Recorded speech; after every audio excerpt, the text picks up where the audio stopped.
garbage, even human waste. Those are just some of the conditions that has the city of Seattle considering a new crackdown on the predatory renting of dangerous and damaged RVs. It's a practice known as RV ranching. Hundreds of people living on the streets rely on these vehicles for shelter. Today, the city council learned more about a tough new proposal to punish these landlords. There are conditions where people are living that are extremely dangerous. Many of the people living in these conditions are also paying to do so. Now, if it passes, the fines would start at $250 a day. Yeah, Q13's Hannah Kim got a closer look at why the city is concerned for the safety of the people renting the RVs and the neighborhoods they're parked in. I was working all last year. I was homeless. Nick Yackley says he's been homeless for the past 3 years since moving to Seattle from Illinois. It's hard to go to the interviews and stuff, you know, when you can't shower. Nick says he's not paying anyone to rent this RV. Instead, he's borrowing it from a friend because the one he owned is gone. It burnt to the ground. Here's why the mayor needs to do what the mayor's doing.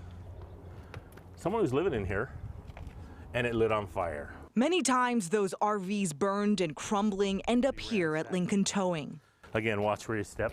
This is where you see the wretched way of how many are living. My yard guy infested with bed bugs because he had to get a VIN number out of here. Amid the squalor, an underground business has emerged where people will buy these rundown RVs to rent to the homeless. Buy it for $1, tow it out, park it somewhere, rent it out.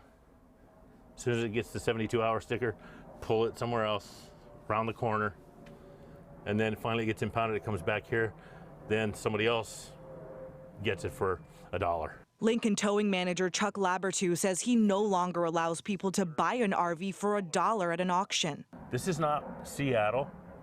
This is third world squalor. He is supporting Mayor Durkan's plan to destroy RVs deemed a public health hazard. The city has identified those as junk vehicle affidavits. Another health concern is what's called these black water tanks.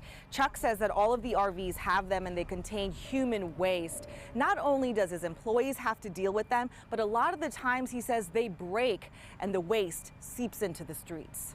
It's something this Ballard business owner has to deal with. You know, there's trash, there's a lot of times human feces. Travis Spike says some of the RVs have sat here for months, even years. From my perspective, I'd say about half of the RVs that we see they're drug users or selling drugs and criminals, and the other half are just people trying to get by. He is pleading with the city to either crack down or help the ones who need it.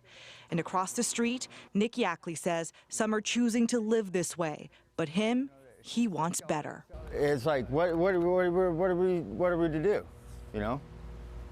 I mean, I'd like somebody to tell me that. In Seattle, Hannah Kim, Q13 News. Well, the mayor's proposal follows a